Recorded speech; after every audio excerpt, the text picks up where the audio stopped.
Domy kryté zemou sú odolnejšie voči extrémom počasia.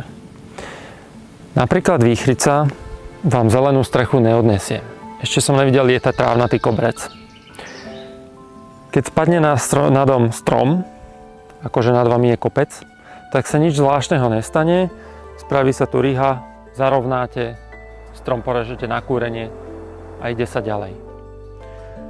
V prípade takého požiaru máte hneď dve vrstvy ochrany. Prvá je zemina, ktorá je sama o sebe nehorlavá. Keby to došlo pod zeminu, tak je tam ešte betón, ktorý je takisto nehorlavý. Keby sa oheň dostal do domu, tak sa nič hrozného nestane, nakoľko v dome to nosné je z betónu.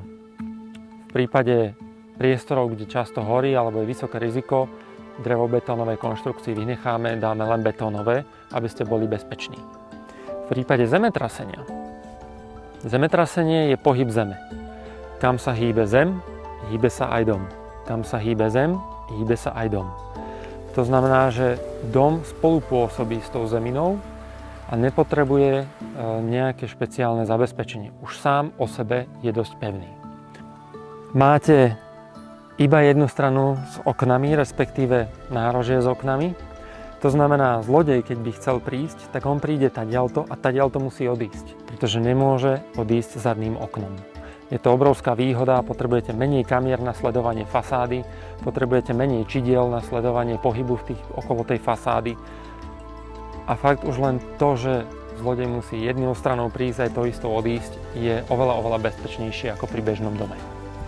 Keď pôjde nejaká výchrica alebo niečo podobné, tak jedna vec, ktorú vidíme stále u nás doma, keď fúka vietor, fúka väčšinou zo strany alebo z vrchu, alebo to je jedno, aj keby išiel spredu, tak keď ide zo strany, lietajú vám konáre popred okno, ale s domom sa nič nedieje, to znamená, menej sa vyfúkne toho vzduchu, menej treba vykurovať a tie konáre vám do okien nenarážajú.